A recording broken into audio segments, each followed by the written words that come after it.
मी मनापासून दिलगिरी व्यक्त करतो, माफी मागतो. उशीर झाला आज थोडासा, पहिल्यांदाच उशीर झाला. बट एनिवेज पुन्हा एकदा मला आपल्या बार असोसिएशन मध्ये आमंत्रित केलं त्याबद्दल मी आपले अध्यक्ष साहेब शाह सर असतील, सगळी कमिटी, आमचे सगळे सहकारी बांधव असतील, सगळ्यांचं मनापासून मी आभार व्यक्त करतो. आणि खरोखर असं म्हटलं जातं की विद्या विवादाय धनम मदाय शक्तीम परेशाम परपीडनाय, तसं ज्ञानार्जनाची संधी मला परत उपलब्ध करून दिली म्हणूनही किंवा पुन्हा एकदा आपल्या सगळ्यांचे आभार मानून आजच्या विषयाला मी सुरुवात करतो, कारण आता उशीर झालेला आहे. आजचा विषय खऱ्या अर्थाने महत्त्वाचा याच्याकरता होता, ज्यावेळेस चर्चा झाली की एक आपण संवाद ठेवूया, तर त्या संवादाचा विषय नेमकं काय असला पाहिजे. तर विषय हा होता की अटकेची कारणं, म्हणजे reasons for arrest and grounds for arrest. हा जो विषय आहे हा महत्त्वाचा याच्याकरता आहे, सध्या आपण सगळीकडे हा विषय चर्चेत असल्याचं बघतोय आणि त्याचे 2-3 कारणं आहेत. हा विषय का महत्त्वाचा आहे, आपण जर त्याचा जर पैलू बघितला तर तो आपल्या लक्षात येईल की it has a roots in the constitution. म्हणजे जर एखाद्याला अटक करायची झाली, मला जर एखाद्या गुन्ह्यामध्ये अटक झाली आणि ती अटक जर आर्बिट्ररी असेल, ती अटक जर जस्टिफाईड नसेल, ती जर योग्य नसेल, ती जर इल्लीगल असेल, तर who will be the responsible for my loss.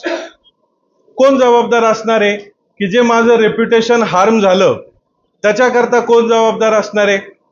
कारण आपलं जे क्रिमिनल ज्युरिस्प्रुडन्स आहे that is based on the fundamental principle presumption of innocence. मग आता प्रिझम्पशन ऑफ इनोसन्स म्हणजे काय, आपण बऱ्याचदा वाक्य ऐकतो की let 100 guilty be escape but 1 innocent should not be hang. परंतु हळूहळू काळानुसार ही परिस्थिती बदलत गेली बघा. आणि ही परिस्थिती बदलत गेल्यानंतर मेहरबान उच्च न्यायालय, सर्वोच्च न्यायालयाने सांगितलं की असं होता कामा नये की 100 अपराधी सुटले तरी चालेल आणि एक निरपराधी त्याच्यामुळं हँग होता कामा नये. असं नाही, तर अपराधालाही शिक्षा झाली पाहिजे आणि निरपराधी हा देखील सुटला नाही पाहिजे, ही आपली ड्युटी आहे. म्हणून Kishanbhai versus state of Gujarat ह्या जजमेंटमध्ये खूप चांगल्या पद्धतीने सर्वोच्च न्यायालयाने सांगितलं की एव्हरी ॲक्विटल, सपोज आता एखादं ॲक्विटल झालं, मला एखाद्या गुन्ह्यामध्ये प्रॉसिक्यूट केलं गेलं, माझ्यावर खटला चालवला गेला, केस चालली आणि नंतर मी निर्दोष सुटलो. आता every acquittal can be understood in 2 ways. म्हणजे प्रत्येक निर्दोष झालेलं हे 2 अर्थाने आपण समजू शकतो किंवा 2 अर्थाने त्याचा अर्थ लागू शकतो. काय अर्थ लागतो ॲक्विटलचा? एक ॲक्विटलचा अर्थ लागेल as per the honourable supreme court that your justice delivery system has been failed. म्हणजे तुमची जी ही न्याय दान करण्याची, न्याय देण्याची जी यंत्रणा आहे ती फेल झाली. कारण काय की तो राजरोसपणे ज्याला तुम्ही आरोपी म्हणत होते, ज्याच्यावर तुम्ही खटला चालवला, तो सुटला, म्हणून ही यंत्रणा फेल झाली असा त्याचा अर्थ निघू शकेल. आणि दुसरा अर्थ असा निघेल की अरे you are prosecuting till date a innocent person.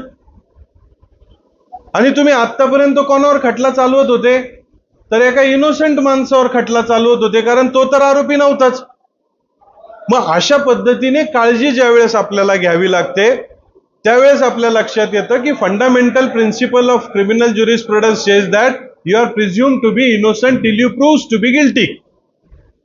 And the Honorable Supreme Court goes to the extent by saying that presumption of innocence is not only the right of the accused, or it is not in respect of the accused, it is even a human right.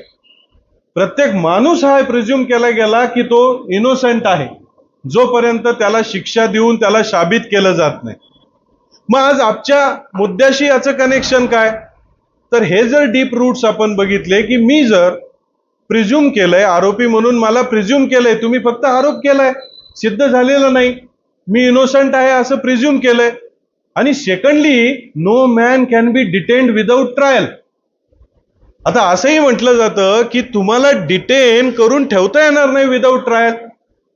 Why arrest? मग अटक का करायची? मग मला detain करायचं नाही without trial, मग I am presume to be innocent till I proves to be guilty, मग मला अटक का करायची? मग अटकेची अशी कुठली कारणं आहेत, अटकेचा आधार काय असावा, आणि सर्वोच्च न्यायालय त्याबाबत आता न्याय निवाड्यांमध्ये काय म्हणतं हे आपल्याला बघायचं. म्हणून हे ज्यावेळेस आपण बघत असतो त्यावेळेस आपल्या लक्षात येतं की आपल्या संविधानाने आपल्याला काही मूलभूत अधिकार दिलेत. That is fundamental rights. Now fundamental right, just to keep balance between fundamental right and directive principles of the state policy, दोन्ही बॅलन्स राहिला पाहिजे. एखादा सिरियस गुन्हा आहे, उदाहरणार्थ एखादा मर्डर सारखा गुन्हा आहे आणि त्याच्यातला आरोपी जर राजरोसपणे फिरत असेल, त्याला अटक होत नसेल, तर what is the message which goes to the society. Even बेलचा चॅप्टर आज होईल का नाही आय डोंट नो. हावेवर की आपण हेही म्हणतो, काही जजमेंट असेही म्हणतात की we are not here to send the message to the society. आपल्याला काय करायचंय, कायद्याने संविधानाने काय सांगितलं, अरे मूलभूत अधिकार आपल्याला दिलेत. काय मूलभूत अधिकार दिले? मग आपल्याला दिलं equal protection before law, equality before law, equal ऑपॉर्च्युनिटीचा अधिकार दिला, फ्रीडम दिले आपल्याला, right of life and liberty दिली. नाउ दिस आर्टिकल 21 आणि आर्टिकल 22 म्हणजे अटकेचे कारण आणि अटकेचा आधार, याचा संदर्भ आपल्याला घेता येईल, याचे रूट्स आपल्याला मिळतील ते म्हणजे आपल्या कॉन्स्टिट्यूशन मध्ये. म्हणून आर्टिकल 21 सांगतं की right to life and liberty, म्हणजे कुणाच्याही व्यक्ती स्वातंत्र्यावर गदा आणता कामा नये. मग त्याला व्यक्ती स्वातंत्र्य, पर्सनल लाईफ आणि लिबर्टी आलं, आणि लाईफ अँड लिबर्टीचे लिंब किंवा फॅसेट जे आहे ते टाइम अँड अगेन सर्वोच्च न्यायालय, उच्च न्यायालय यांच्या वेगवेगळ्या न्यायनिवाड्यांमध्ये हे बदलत गेले, किंबहुना त्याची कक्षा, त्याची व्याप्ती ही वाढत गेली. आणि म्हणून आता मला प्रिझ्युम केलं इनोसंट म्हणून, आणि बेसिक ज्युरिस्प्रुडन्स सांगतं की no man can be detained without trial, परंतु तरीही अटक केले जाते. मग अटक करताना नेमकं काय प्रोसिजर आहे? नो मॅन आपण म्हणतो, मग आर्टिकल 21 ला आल्यानंतर आपल्याला कळतं की येस, की no man can be deprived of his personal life and liberty except the procedure established by the law. मग A.K. गोपालनची केस आपल्याला आठवते की yes, procedure established by law पाहिजे. मग मेनका गांधी येते की no, procedure should be fair. Procedure कशी असली पाहिजे? फेअर असली. मग आता protection from the arbitrary arrest, मग याचं ओरिजिन आपल्याला कॉन्स्टिट्यूशनच्या मूलभूत अधिकारांमध्ये मिळतं. मग झालं काय, 1994 साली एक जजमेंट आलं, Joginder Kumar versus state, one of the landmark judgment. आता हे जोगिंदर कुमारच्या जजमेंट मध्ये काय झालं, याच्यामध्ये एक 28-30 वर्षाचे आपले वकील मित्र होते. त्यांनी त्यांची डिग्री कंप्लीट केली, एनरोल केलं वकील म्हणून, आणि त्यांना पोलीस स्टेशनला बोलवलं गेलं. कशा करतात? चौकशी करतात. की काही गुन्ह्यांची चौकशी करायची म्हणून त्यांना बोलवलं गेलं, त्यांना बसून ठेवलं गेलं. त्यांच्या बंधूंनी येऊन विचारणा केली की अरे बाबा काय चाललंय. त्यांना काही सांगितलं गेलं नाही, उडवाउडवीची उत्तरं दिली गेली. 7 जानेवारी 1994 as per the facts of that particular case, 8 जानेवारी पर्यंत कुठलाही ठाव ठिकाणा नाही, आणि नंतर त्यांना कळालं की अरे अशा निर्जन स्थळी त्यांना कुठेतरी घेऊन जाण्यात आलेलं आहे. म्हणून त्यांच्या बंधूंनी पिटिशन दाखल केलं, रीट दाखल केलं, आणि त्या रीट पिटिशन मध्ये देन सर्वोच्च न्यायालयाने सांगितलं की ठीक आहे. मग त्यांना विचारलं, नोटीस काढली, त्यांनी सांगितलं की नाही, काही गुन्ह्यांमध्ये यांच्याकडून चौकशी करणं अपेक्षित होतं, आम्ही त्यांना बोलवलं, चौकशी केली, त्यांना सोडून दिलंय. मग रीटचा पर्पज जरी फुलफिल झाला असेल तरी मेहरबान सर्वोच्च न्यायालयाने सांगितलं की नाही, we will have to revisit the law of arrest, how the law of arrest evolves. जर मला कुणी अशाच प्रकारे डिटेन करू शकत असेल, एवढ्या पॉवर जर आपण पोलिसांना दिलेल्या असतील, एवढं डिस्क्रिशन जर आपण पोलिसांना दिलेलं असेल, की that is a unfettered discretion given to the police authority. आणि म्हणून अरेस्ट कुठल्या कारणांकरता केली जाऊ शकते, अरेस्ट कुठल्या परिस्थितीमध्ये करावी. आपल्याकडे ब्रॉडली जर आपण विचार केला, arrest without warrant of the magistrate. Now warrant of the magistrate आपण जाऊया, आज तो आपला विषय नाही, because it is a kind of a intervention by the court, की तुम्ही आले नाही किंवा कोर्टाने काढले. But without warrant Wien police arrest you. म्हणून ह्या जजमेंट मध्ये मेहरबान सर्वोच्च न्यायालयाने बरेच रेफरन्स घेतले, आणि त्या रेफरन्स मध्ये आपल्याला एक रेफरन्स मिळून येईल, रॉयल कमिशनचा रिपोर्ट. आता हे रॉयल कमिशन कुठलं आहे? अर्थात हे ब्रिटन मधलं रॉयल कमिशन होतं. मग फक्त आर्बिट्ररी अरेस्ट म्हणजे पोलिसांना आपण पॉवर दिलाय अटक करण्याच्या, तर एक गोष्ट लक्षात घेतली पाहिजे, power of arrest and necessity of arrest, these are two different things. म्हणजे ज्यावेळेस आपण रिमांडला जातो त्यावेळेस मी काय बघितलं पाहिजे? मी बघितलं पाहिजे whether arrest is legal or not. ते कसं बघायचं ते आपण जाणून घेणार आहोत. म्हणून की whether arrest is justified or not, whether arrest is necessary or not. आणि हे कोणी ठरवायचं arrest is necessary or not? हे कसं, कुठल्या पॅरामीटर्सवर ठरवायचं की अरेस्ट गरजेची आहे की नाही? म्हणून त्या जजमेंटमध्ये सर्वोच्च न्यायालयाने बरेच दाखले घेतले आणि त्यांच्या लक्षात आलं की असं आपल्याच देशात नाही तर वेगवेगळ्या देशांमध्ये सुद्धा आर्बिट्ररी अरेस्ट होते, म्हणजे चुकीच्या पद्धतीने अरेस्ट केली जाते. आणि ह्या आर्बिट्ररी अरेस्टला कर्टल जर करायचा असेल तर मार्ग काढला पाहिजे. हे अनफेटर्ड डिस्क्रिशन जे आपण दिलंय पोलिसांना ते कर्टल केल्याकरता त्यावर उपाययोजना केल्या पाहिजे. आणि मग जर आरोपी एखादा आयडेंटिटी सांगत नसेल, लपवत असेल, तो पळून जाण्याची शक्यता असेल, तो ट्रायलला अवेलेबल होणार नसेल, तो जर उद्या या एखाद्या केसमधला पुरावा नष्ट करणार असेल, तो जर साक्षीदारांवर दबाव आणणार असेल, त्याच्याशिवाय जर प्रॉपर इन्व्हेस्टिगेशन हे होऊ शकणार नसेल, तर अरे असे काही कारण सापडले. आणि आपला जो पोलीस कमिशनचा 3rd रिपोर्ट होता तो देखील रिफर केला गेला की nature and gravity of the offence काय असावं. आणि मग 1994 साली नोटीसची संकल्पना आली आणि that is also somewhere borrowed or taken or reference has been taken from the royal commission report की अरे जर आता no man can be detained without trial, trial चालली पाहिजे, मग अरेस्ट कशा करता करायची? Proper investigation. मग असं कुठलं इन्व्हेस्टिगेशन आहे जे अटक न करता होऊ शकेल किंवा अटक न करता इन्व्हेस्टिगेशन होऊ शकेल का? उदाहरणार्थ आपण जे आता रिमांडची कारणं बघतो त्या रिमांडच्या कारणांमध्ये बऱ्याचदा दिलेलं असतं की आरोपी उडवाउडवीची उत्तरं देतो, सहकार्य करत नाही. त्यानंतर देतात की नाही याचे साथीदार पळून गेले, अजून काही लोक फरार आहेत, त्यांना अटक करायची आहे, आरोपीकडे सखोल तपास करायचा आहे. पण what do you mean? Investigation is the art. आणि मग हेही सर्वोच्च न्यायालयाने बघितलं की अरे अटक हे तर इन्क्रोचमेंट आहे पर्सनल लिबर्टीवर, व्यक्ती स्वातंत्र्यावर तो घाला आहे आणि ही अरेस्टची पॉवर अशीच वापरता कामा नये. मग अरेस्ट नेसेसरी आहे का नाही हे पहिलं चेक झालं पाहिजे. आणि अरेस्ट जर नेसेसरी असेल तरच अरेस्ट केली पाहिजे, अदरवाईज अरेस्ट करता कामा नये. मग आता याच्या पुढं की मग जर अरेस्ट करायची नसेल तर काय केलं पाहिजे? म्हणून कन्सेप्ट आली नोटीस, की नोटीस ऑफ अपिअरन्स. आणि ही सजेस्ट केली गेली 1994च्या जजमेंटमध्ये, म्हणजे जवळपास 30 वर्षांपूर्वी जोगिंदर कुमारच्या. आणि ती सजेस्ट केल्यानंतर हळूहळू त्यावर उहापोह होत गेला आणि 2009ला finally amendment has been taken place by way of a insertion of section 41A. आणि मग 41A आपल्याला मिळाला आणि 41A मध्ये आपल्याला कळलं की now if arrest is not necessary. पण कोणी ठरवायचं अरेस्ट ही गरजेची आहे की नाही? अगेन इन्व्हेस्टिगेटिंग ऑफिसरनी ठरवायचं की अटक गरजेची आहे की नाही. आणि कसं ठरवायचं अटक गरजेची आहे की नाही? म्हणून आत्ताचा जो काही आपण BNSS चा सेक्शन बघितला, सेक्शन 35, अर्लियर सेक्शन आपण 41 जर बघितला तर त्याच्यात लक्षात येईल की 2 प्रकारच्या कॅटेगरी अरेस्टच्या बाबतीत आपल्याला दिसतील. पहिली कॅटेगरी म्हणजे ज्या गुन्ह्यांना 7 वर्ष किंवा 7 वर्षापेक्षा कमी शिक्षा आहे असे गुन्हे, आणि दुसरे म्हणजे 7 वर्षापेक्षा जास्त शिक्षा असलेली गुन्हे. मग आपल्याला तो सेक्शन वाचल्यानंतर लक्षात येतं की अरे 7 वर्षांपेक्षा कमी शिक्षा किंवा 7 वर्षांपर्यंत शिक्षा असलेल्या गुन्ह्यांमध्ये जर अटक करायचं असेल तर पहिली रिक्वायरमेंट आहे satisfaction of that investigating officer whether arrest is necessary or not.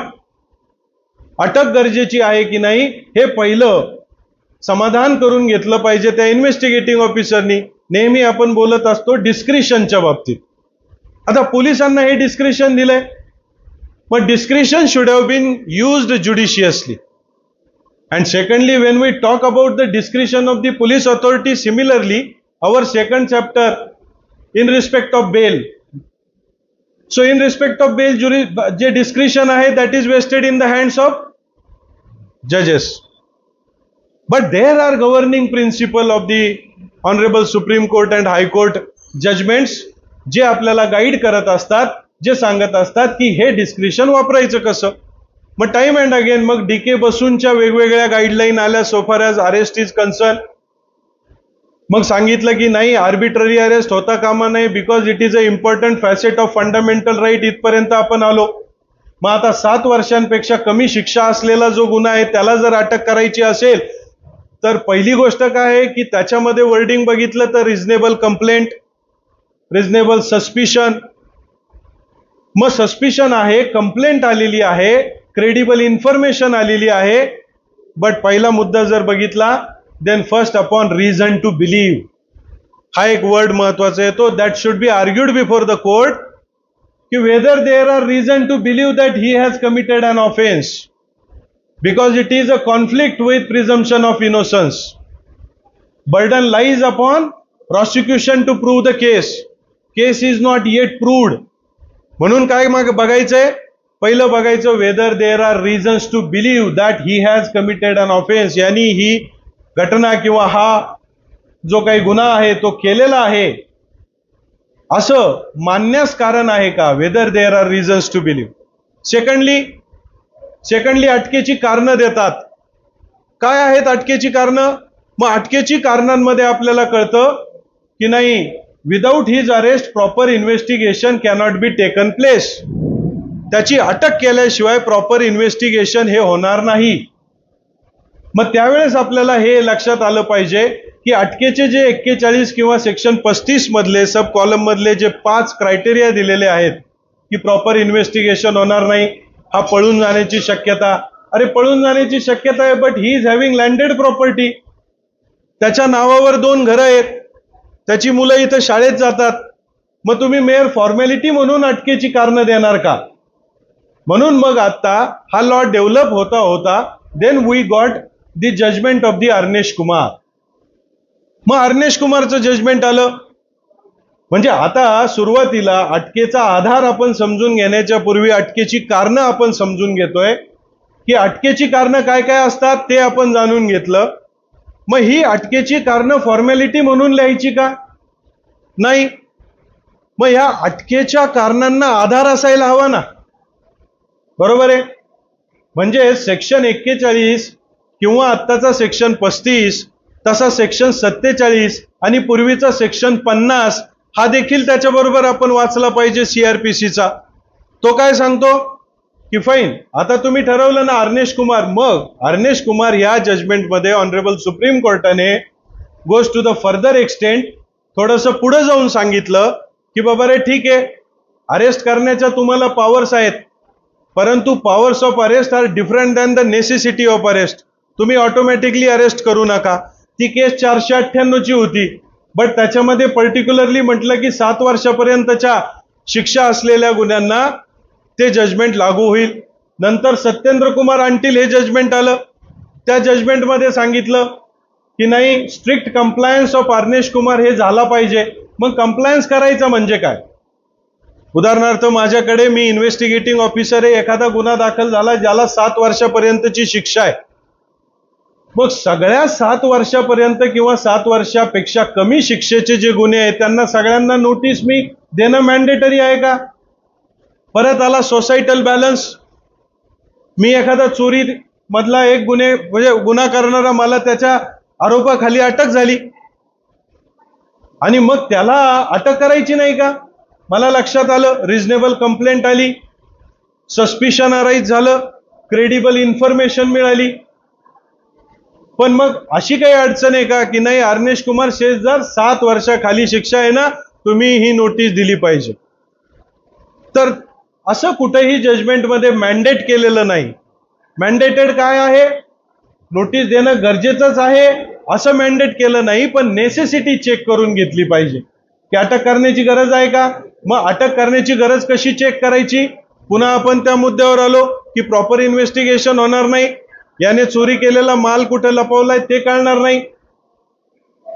मग हा जो माल आहे चोरी केलेला याची विल्हेवाट लावू शकतो, याचा परमनंट ऍड्रेस नाही, हा परत मिळून येणार नाही, हा ट्रायलला अवेलेबल होणार नाही.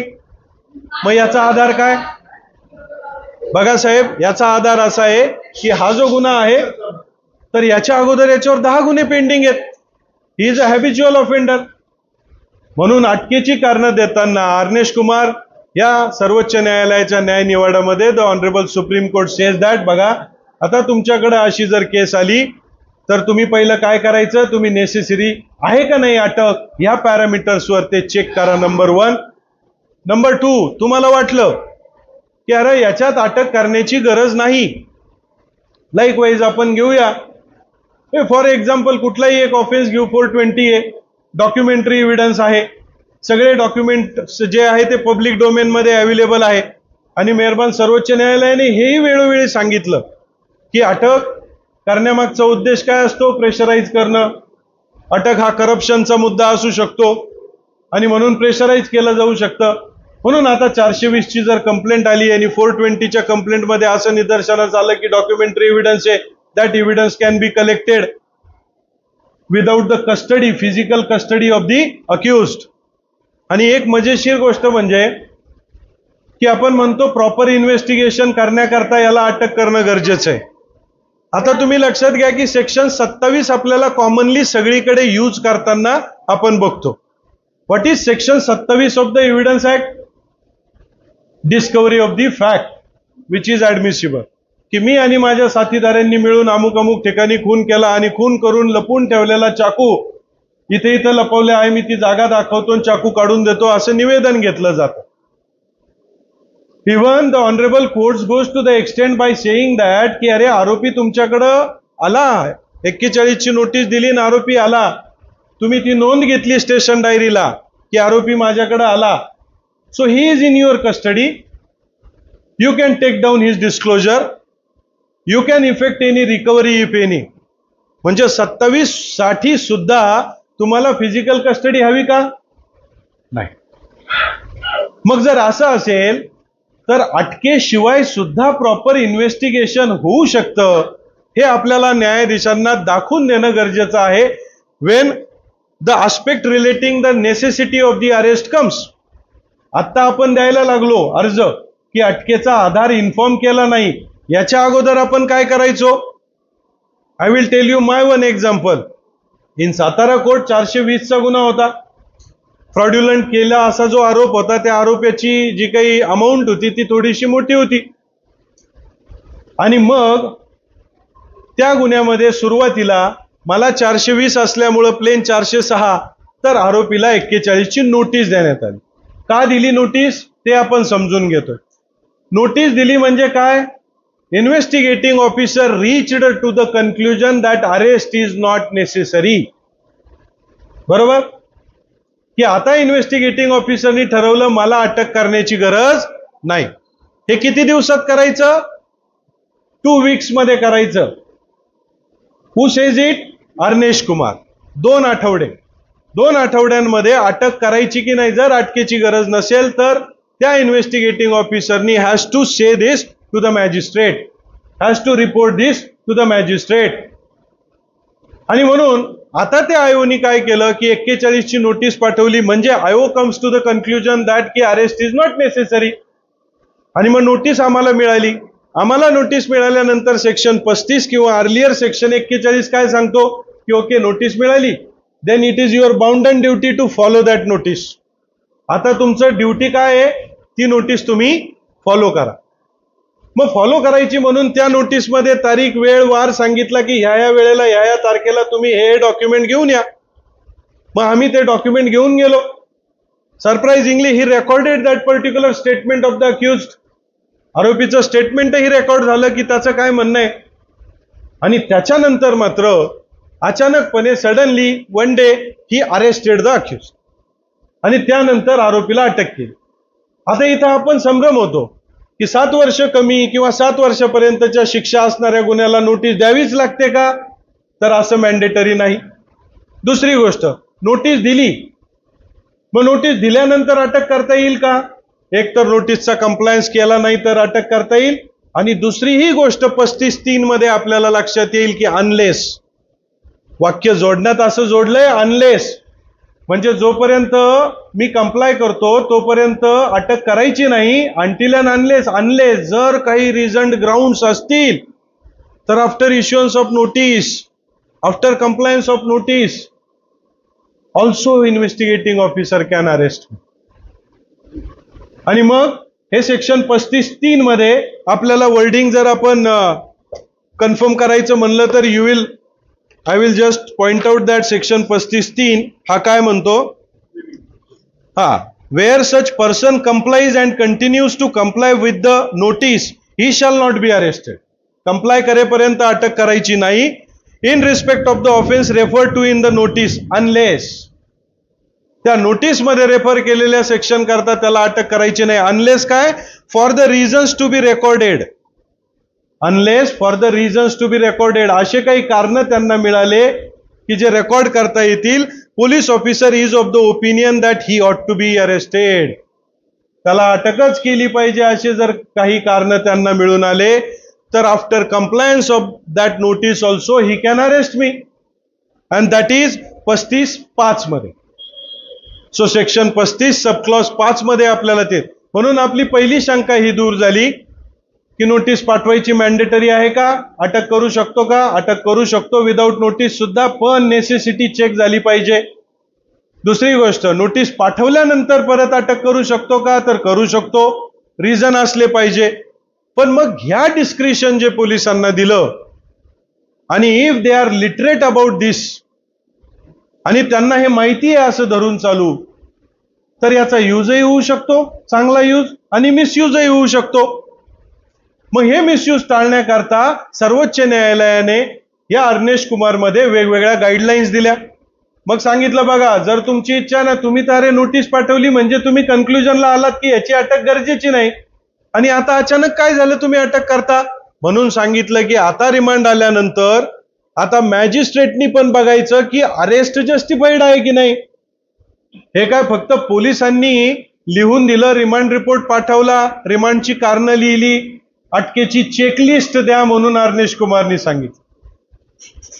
मग चेकलिस्ट म्हणजे काय, हा पळून जाण्याची शक्यता नाकारता येत नाही, हा तपासामध्ये इंटरफेअर टेम्परिंग करण्याची शक्यता नाकारता येत नाही, हा परत गुन्हा करण्याची शक्यता नाकारता येत नाही. अरे पळून जाण्याची शक्यता नाकारता येत नाही, तो कशाला पळून जाईल, त्याची इथं लँडेड प्रॉपर्टी आहे. हा परत गुन्हा करण्याची, अरे परत गुन्हा करण्याची एकही गुन्हा त्याच्या विरोधात, आधार काय, या रिझन्सला काय आधार आहे, व्हॉट आर द ग्राउंड्स. आणि हे 1963 साली सांगितलं की grounds of the arrest, 63 grounds of the arrest जे आहेत, we are talking about reasons of the arrest, then we will go to the grounds of the arrest. पण ग्राउंड्स ऑफ द अरेस्ट जे आहेत ते आरोपीला कळवण्यात यावे, मॅन्डेटरीली कळवण्यात यावे, आणि ते ग्राउंड्स जे आहेत ना, ते ग्राउंड्स हे आहेत त्याच्या भाषेत कळवण्यात यावे.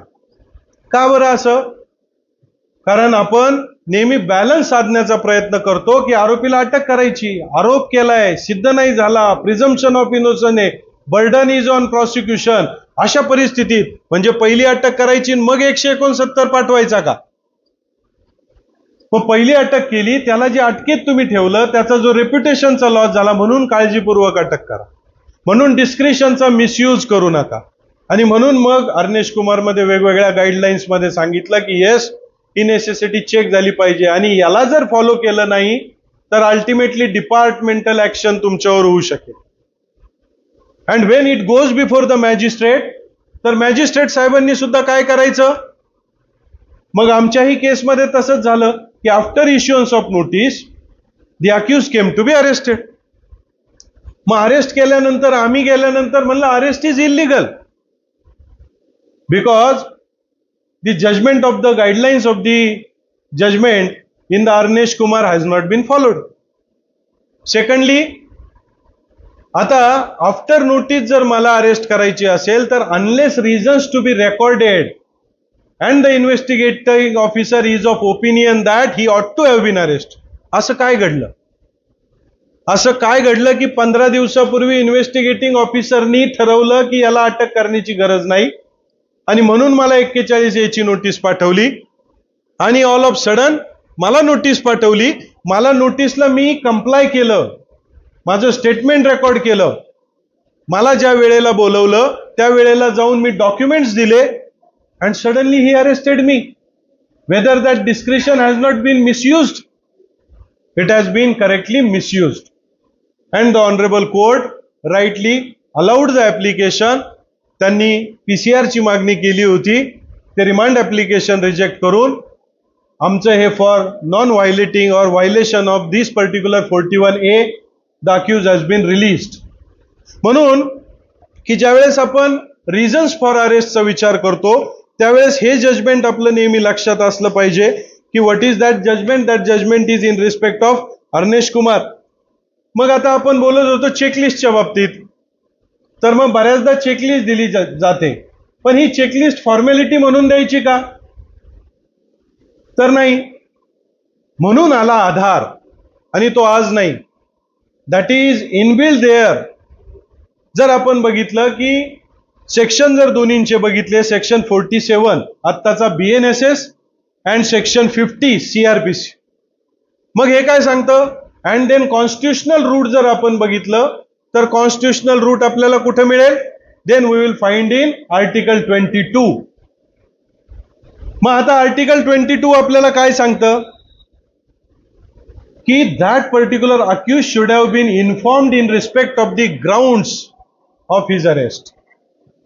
आता बघा, दोन जजमेंट सुरुवातीला आले. 1963चं जे जजमेंट मी सांगत होतो, Harikishan versus state of Maharashtra, 1963 ला, and that judgment has been delivered by 5 जजेस बेंच. सो 5 जजेस बेंच जे होतं कॉन्स्टिट्युशनल बेंच, त्यांनी सांगितलं की हे ग्राउंड्स फॉर अरेस्ट जे आहे ते ग्राउंड्स फॉर अरेस्ट आरोपीला कम्युनिकेट केले गेले पाहिजे, आणि हे कम्युनिकेट करताना काय केलं पाहिजे? तर त्याच्या लँग्वेज मध्ये कम्युनिकेट केलं. मग लँग्वेज का? मी आरोपी आहे. Reasons for arrest may be formal, but grounds for arrest, ज्या कारणांकरता तुम्ही मला अटक करता त्या कारणांचा आधार काय? तुम्ही म्हणता पळून जाईल, मी फिरस्ता आहे का की माझा परमनंट रेसिडेंट? तुम्ही म्हणता रिझनेबल सस्पिशन आहे तुमच्या विरोधात. Suspicion cannot take place of a proof, ते पुढचं ट्रायलचा भाग झाला. बट सो फार ॲज माझ्या विरोधात क्रेडिबल इन्फॉर्मेशन आली, रिझनेबल सस्पिशन निर्माण झालं, आता रिझन टू बिलीव्ह आलं आयोला की मला असं वाटलंय की याला अटक करण्याची गरज आहे. काय कारण? मी पळून जाईल, शक्यता नाही. मी टॅम्पर करेल एव्हिडन्स. एव्हिडन्स तर डॉक्युमेंटरी स्वरूपाचा आहे, टॅम्पर करण्याचा प्रश्न उद्भवत नाही. मग मी ते कारण लिहून चालणार आहे का? आणि ते कारण जर लिहिलं गेलं तर त्याला आधार काय? म्हणून दोन गोष्टी महत्वाच्या. आता अटकेची कारणं, अर्नेश कुमार प्रमाणेची चेकलिस्ट, आणि दुसरं म्हणजे अटकेचा आधार, की त्या कारणांना खरोखर आधार आहे का? आणि मग हे जजमेंट डिस्कस केलं गेलं. Pankaj Bansal versus state, honourable supreme court यांनी सांगितलं की अरे ही फॉर्मॅलिटी नाहीये की तुम्ही त्यांना अटकेची कारणं कळवा, अटकेचा आधार कळवा आरोपीला. आरोपीला आपण अपॉर्च्युनिटी देतोय.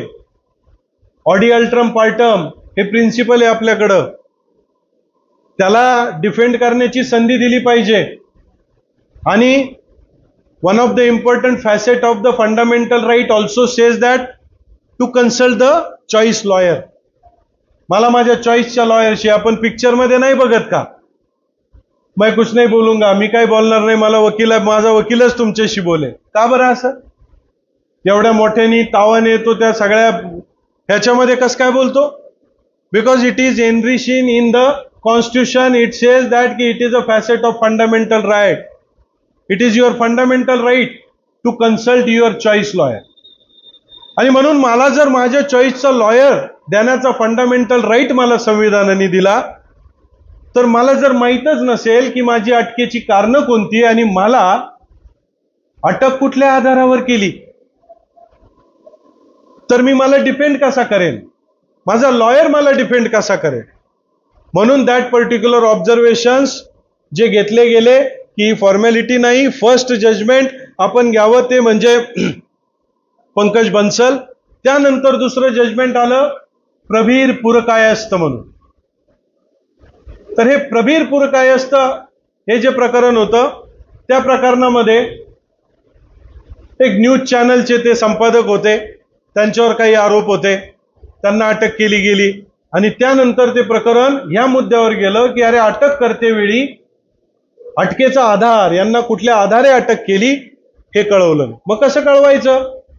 मग बरेच प्रश्न समोर आले की अरे एखादा आरोपी जर समोरच गुन्हा करत असेल तर त्याला अटकेची आधार द्यायचा का, आणि तो ओरली द्यायचा का रिटर्न द्यायचा?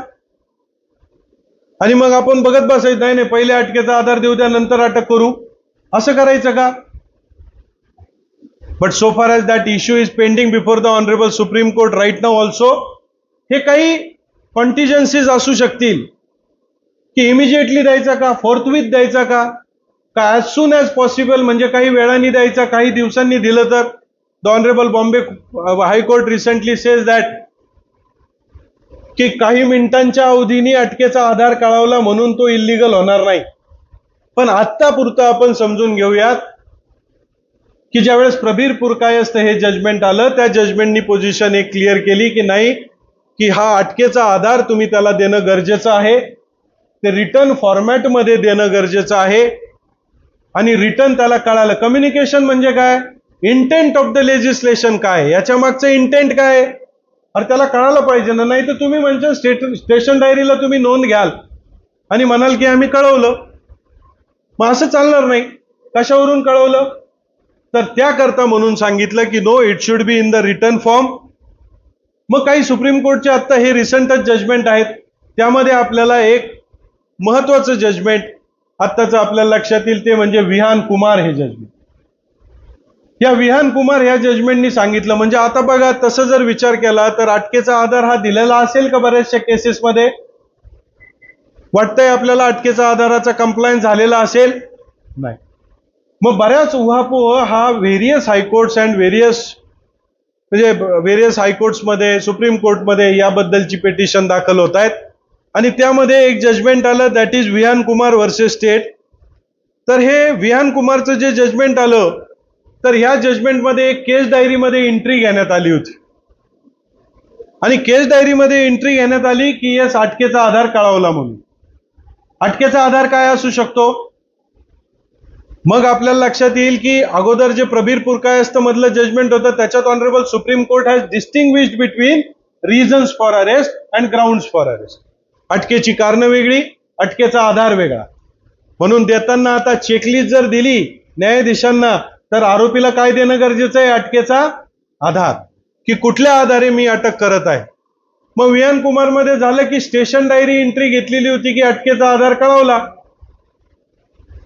परंतु ही जी वेग एंट्री आहे ते अटकेचा आधार आरोपीला कम्युनिकेट केला असं होणार नाही, असं ऑनरेबल सर्वोच्च न्यायालयाने त्या जजमेंटमध्ये म्हणलं.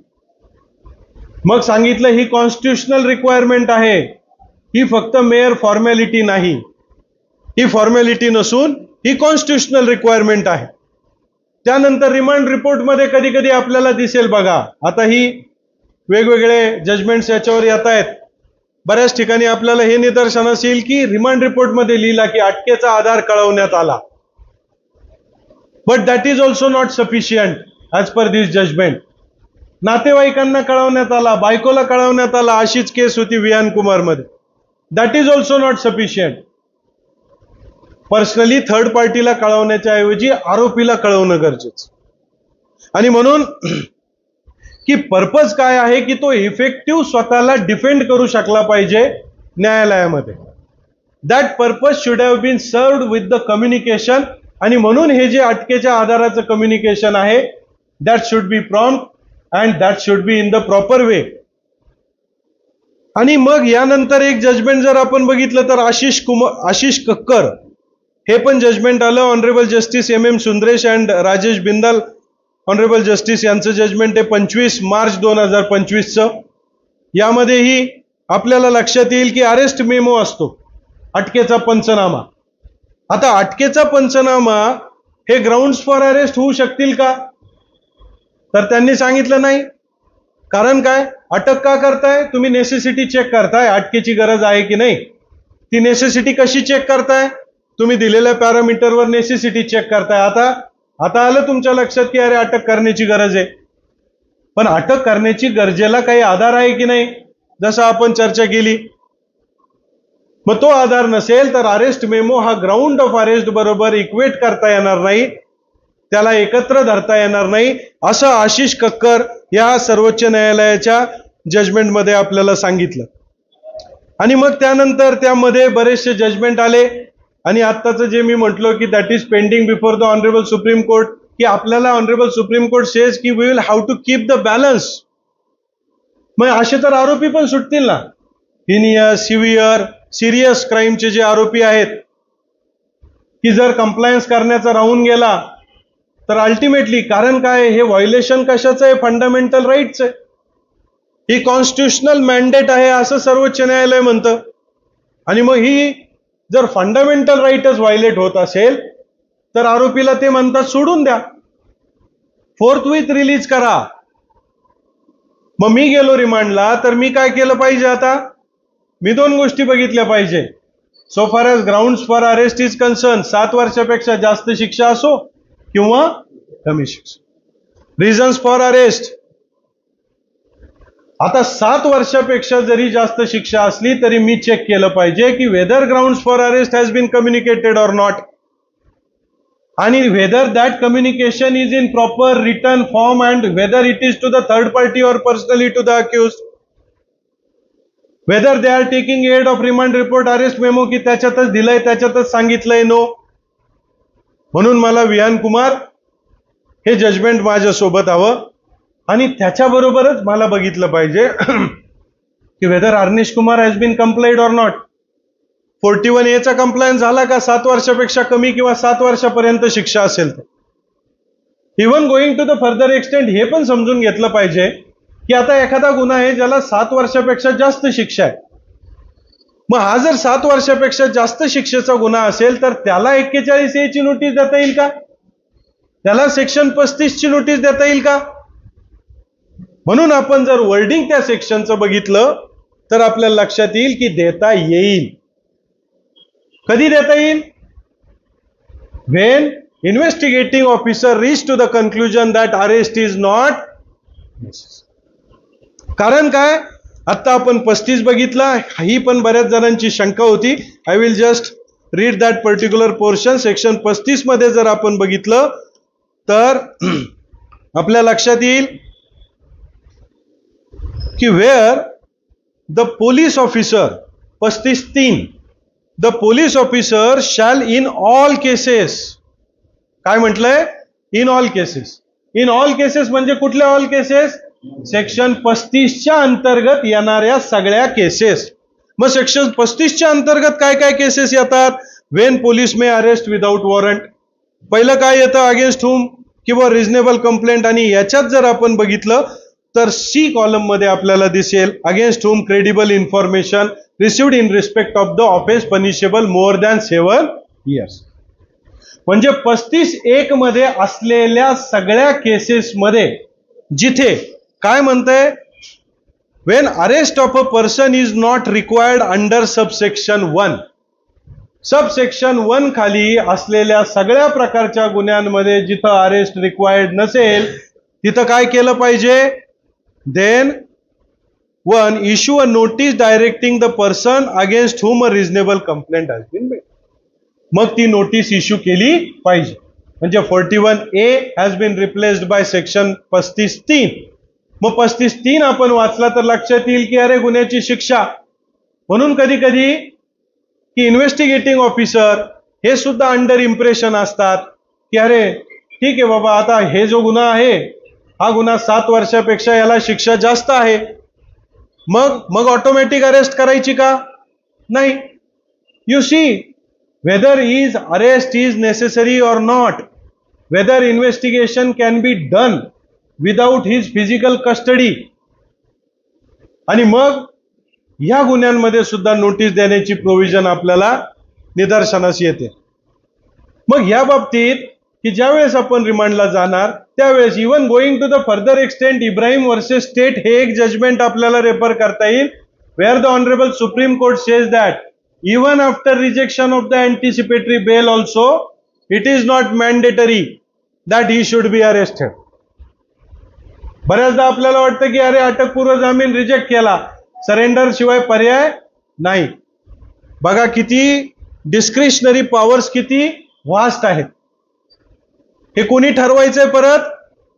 इन्व्हेस्टिगेटिंग ऑफिसर, की मला अटक गरजेची आहे किंवा नाही, अटक गरजेची ह्या पॅरामीटर्सवर आहे किंवा नाही, अटक करायची ठरली तर अटक जर मी केली तर मला चेकलिस्ट द्यायची 7 वर्षांपर्यंत. मी जर ठरवलं अटक नाही करायची, मला विदिन 2 वीक्स न्यायाधीशांना कळवायचं. आणि म्हणून हे अनफेटर्ड डिस्क्रिशन जे आहे ते कमी करण्याचा प्रयत्न वेळोवेळी सर्वोच्च न्यायालयाने केला, की हे डिस्क्रिशन आर्बिट्ररीली यूज केलं जाऊ नये. रिसंट जजमेंट आपण विहान कुमारचं सगळ्यांनी रेफर करावं असं मला वाटतंय, की so far as grounds for arrest are concern, Arnesh कुमारचा स्ट्रिक्ट कंप्लायन्स, सत्येंद्र कुमार अंटील आपल्या वाचनात आहे की there are several judgments in respect of arrest because it has a deep roots. It really relates to the individual personal life and liberty. Constitutional safeguards आहेत, जर ते violate झाले तर that would amount to illegal detention. आणि ते detention जर झालं तर इमिजिएटली रिलीज करा, इमिजिएटली त्याला सोडून द्या. म्हणून that can be used as also one of the ground for release of the accused, these two. So having said that, की आपला आजचा दुसरा विषय होता so far as bail in BNSS. So I am extremely sorry again की because of me की आता ते लेट झालं. But so far as bailचा जो काही पर्पज आहे, आपण नेहमी म्हणतो bail is a rule and jail is a exception. मला ऑनेस्टली नेहमी असंच वाटतं की we should be conceptually clear. आणि म्हणून की Balchand versus Baliya, Balchand alias Baliya versus state, हे जे जजमेंट आपण बघितलं की आपण म्हणतो bail is a rule and jail is a exception. Where do it come from? हे कुठून आलं? So honourable justice Krishna Iyer यांचं जजमेंट 1970s मधलं बालचंद एलियस बलिया ह्या जजमेंट मधून आपल्याला सांगितलं बेल इज. Why so? पुन्हा again it will come to the presumption of innocence, it will come of unnecessary arrest, it will come your investigation can be done without arrest and therefore no man can be detained without trial. And the Honorable Supreme Court time and again says that we are over flooded with the bail applications. बरोबर म्हटलं की नाही सर्वोच्च न्यायालयाने? Even the Honorable then Chief Justice says that the trial court judges are scared of giving bail because they are scared to be targeted. And now this is also a question again of a discretion. Discretion vested in the hands of judicial officer, and that discretion should have been used judiciously. Nature and gravity of the offense, you can use Sanjay Chandra. Every offense is serious, but these basic principles you cannot lose sight of. हे जे principal आहेत बेलचे की अरे nature and gravity serious आहे, but still whether he will be available for the trial? Yes, he will be available. Whether investigation can be done without his custody? Yes. Then he can be released on bail because bail is a rule. मग हळूहळू हे जे discretion use केलं जातं तर त्या बाबतीत मग आपण म्हणतो की he is not cooperating with the investigating officer. प्रॉसिक्युशनचं आर्ग्युमेंट असतं नेहमी. Santosh versus state, the honourable supreme court says and later on also supreme court says की अरे कॉपरेशन म्हणजे गुन्हा कबूल करणं का? कन्फेस करायचं मी की मी गुन्हा केला म्हणजे कॉपरेशन होईल का तुम्हाला? सो यूज दॅट जजमेंट की cooperation doesn't mean that I am presume to be innocent. He is having duty burden to prove. Delay in trial आपण बघतो. Then violation of these right, even PMLA वगैरेच्या केसमध्ये सुद्धा honourable supreme court says that की any fundamental right violation or constitutional राईटचं violation केलं तर he will be entitled for the bell.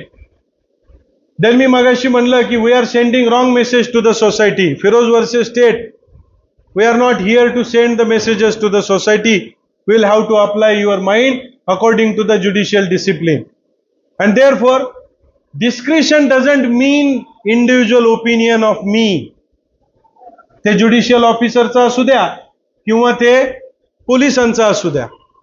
माझं वैयक्तिक ओपिनियन म्हणजे डिस्क्रिशन नाही. मला जो विशेष अधिकार दिला तो कायद्याने दिला आणि त्या कायद्याच्या प्रिन्सिपल प्रमाणे मी तो वापरला पाहिजे आणि तो जर खऱ्या अर्थाने इन इट्स ट्रू स्पिरिट जर वापरला गेला तर मला पर्सनली असं वाटतं की निश्चितपणे की अननेसेसरी होणारे अरेस्ट असतील, प्रोलॉंग होणारं जे काही डिटेन्शन असेल ते निश्चितपणे टाळता येण्याजोगं आहे आणि ते टाळण्यासाठी time and again the honourable high courts and honourable supreme court delivers the judgement.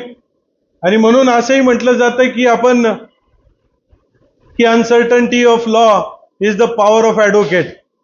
Jeremy Bentham यांचं वाक्य आहे की लॉ इज अनसर्टन, अनिश्चित आहे. Society changes faster than law. सोसायटीमध्ये होणाऱ्या बदलानुसार लॉ बदलत असतो आणि आपलंही फील्ड आपण नोबल म्हणतो. According to my personal opinion it is based on knowledge, therefore it is noble. म्हणून आपल्याला अपडेट राहावं लागतं आणि म्हणूनच आपण नेहमी असं म्हणतो की one student always student of law. आपण शेवटपर्यंत विद्यार्थी दशेतच असतो. म्हणून पुन्हा एकदा की या सगळ्या गोष्टीचं having conscious of all this fact and reminding myself. So thank you for listening so patiently. आज वेळ होऊन सुद्धा आपण थांबलात आणि पेशन्सली ऐकून घेतलं आणि पुन्हा एकदा मला ज्ञान अर्जित करण्याची, त्या निमित्ताने वाचण्याची, आपल्याशी संवाद साधण्याची संधी दिली त्याबद्दल मी पुन्हा एकदा आपलं सगळ्यांचं मनस्वी धन्यवाद व्यक्त करतो आणि थांबतो. धन्यवाद. काही वेळेला त्याची फसवणूक इस्माईलचं ट्रीटमेंट जे आहे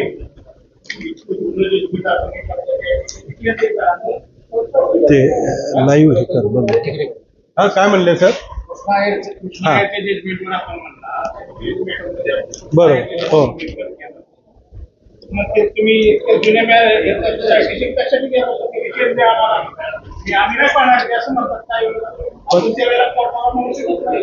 नाही ना, म्हणू शकतो सर. माझ्या मतानुसार आपण हे म्हणू शकतो की जस्टिस कृष्ण अय्यर यांचं जे मला असं वाटतं की ते आपण सांगू शकतो की हे जुनं जजमेंट झालंय असं जर तुमचं म्हणणं असेल तर ते ओव्हररूल झालेलं नाही. त्या प्रिन्सिपलला आपण अजून फाटा दिलेला नाही. ते जजमेंट जे आहे ते आजही सर्वोच्च न्यायालय यूज करतं, वापरतं. 27च्या बाबतीत एक जजमेंट सांगतो, फुलुकुरी कोट्टाय्या म्हणून 1947चं एक जजमेंट आहे जो 27चा पंचनामा केला जातो की 27च्या पंचनाम्यामध्ये काय ऍडमिसिबल धरायचं आणि काय नाही. 1947चं जजमेंट ज्यावेळेस आपण स्वातंत्र्य नव्हतो, प्रायव्ही काउन्सिलमध्ये ती केस चालली, ती आजपर्यंत आपण रेफर करतो. आणि जर तुम्ही म्हटले की सर्वोच्च न्यायालय ते रेफर करतं आणि मग जर आपल्याला न्यायाधीश म्हणत असतील की वो हे जजमेंट मी वाचणार नाही तर म्हणजे that is not proper way to appreciate. मग हे डिस्क्रिशनच बोलतं असं म्हणायला पाहिजे त्यांचं, इंडिव्हिज्युअल डिस्क्रिशन.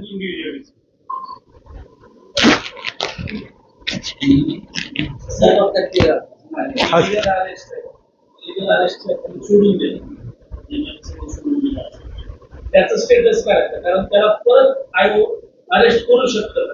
आता माझ्या माहितीप्रमाणे that is also pending before the honourable supreme court की whether he can be subsequently arrested. हे एकदा सोडून दिलं नॉन व्हायलेशन, मग परत मी कंप्लाय करू शकतो का? विकी कल्याणी म्हणून एक केस आहे. विकी कल्याणी केस ही बॉम्बे हायकोर्टची आहे. बॉम्बे हायकोर्टमध्ये ऑनरेबल जस्टिस सारंग कोतवाल साहेब आणि डिव्हिजन बेंच होता, माझ्या मते ऑनरेबल जस्टिस नीला गोखले मॅडम यांनी एक पूर्ण लिस्टच दिली आणि रेफर केलं की जर समजा मी कंप्लायन्स केला नाही म्हणून तुम्ही टेक्निकल मुद्द्यावर आरोपी सोडला आणि आरोपी हा खूप मोठ्या गुन्ह्यांमधून सोडला, मग आता मी कंप्लायन्स करून त्याला अटकेची गरज आहे, मला मी अटक करू शकतो का? पण माझ्या मते की इलिगली जर त्याला डिटेन केलेलं आहे आणि once he has been release he cannot be arrested again. पण त्याच्यावर नेमकं आता ऑनरेबल सुप्रीम कोर्ट काय म्हणतं किंवा जजमेंट ते येणाऱ्या काळात आपल्याला बघायला पाहिजे. चार्जशीट फाईल होणार बेल आउट करणं, बेल आउट इलिगल अरेस्ट खाली फक्त त्याला सोडून दिले बेल तर मिळाले. मग आता त्याच्यामध्ये पण एक जजमेंट म्हणतं ना, बेल मिळाली, इलिगल अरेस्ट झाली पण इन्व्हेस्टिगेशन इलिगल नाहीये. म्हणजे तुमची अरेस्ट इलिगल आहे पण एंटायर इन्व्हेस्टिगेशन इलिगल म्हणता येणार नाही. इन्व्हेस्टिगेशन आलं, तुमच्या विरोधात पुरावा आला म्हणून चार्जशीट दाखल झालं. ऍब्सोल्युटली. परत तसंच की बो आयोला त्याला सांगावं लागणार, इंटिमेट करावं लागणार की we are going to file chargesheet against you, तुझ्या विरोधात आम्ही चार्जशीट दाखल करतोय, हे तुझं इंटिमेशन, या वेळेस तू कोर्टात ये. आणि कोर्टात आल्यानंतर जसं आपण बेलला करतो की कोर्टाला मी कोर्टाच्या तारखेंना हजर राहून म्हणून आम्ही शुअरिटी देतो, बरोबर, आपण द्यायची आपण शुअरिटी द्यायची आणि thereafter our trial will be continued without bill order without bail order घेण्याची गरज नाही once he has been release. नाही फाइंडिंग नाही, हे मी तुम्हाला काय सांगतोय की इलिगल अरेस्ट खाली गेल्यानंतर तो सबसिक्वेंटली जर अरेस्ट झाला नाही तर he is already released on bell.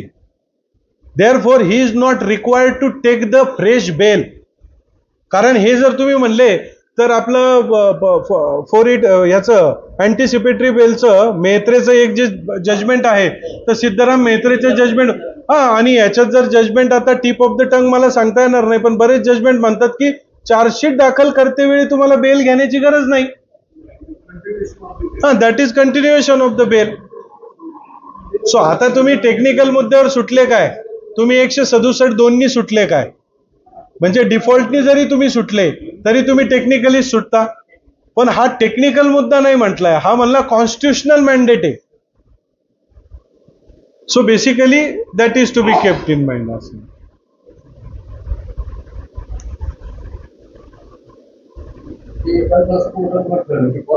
Continuation of prosecution for the trial, bail is required.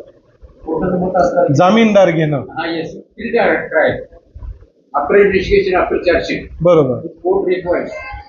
बरोबर. मग कन्फर्मेशन ऑफ द शुअरिटी. शुअरिटीचा उद्देश काय की तुम्ही यावं, तुम्ही गेले तर कोणाला तरी जबाबदार धरावं, मग तुम्ही ते कंटिन्युएशन करून घेतलं पाहिजे. मग ही बेल ऑर्डरच आहे ना तुमची की अरेस्ट इलिगल ठरवली तुमची, you have been release from the custody. Vihaan Kumar मध्ये वर्ड पण वापरलाय की ही should be release on bail. आणि हे असं आहे की मी जर जातोय आणि मी जर हा मुद्दा मांडतोय की अरे ग्राउंड्स ऑफ अरेस्ट मला कम्युनिकेट केलेले नाही, तर मी मुद्दा मांडल्यानंतर ही ड्युटी आहे प्रॉसिक्युशनची प्रूव्ह करणं का कम्युनिकेट केले म्हणून, मी नाही सिद्ध करायचं. म्हणजे कोर्ट पण उद्या मला विचारेल दाखवा बरं कसं काय तुम्हाला ग्राउंड्स फॉर अरेस्ट नाही म्हणतात, कुठं नाहीये. अरे दिलेच नाही तर मी कुठून दाखवू कसे नाही दिले ते, त्यांनी दाखवायचं दिले म्हणून. म्हणजे बर्डन शिफ्ट केलंय परत त्यांच्यावर. Illegal detention मध्ये जेव्हा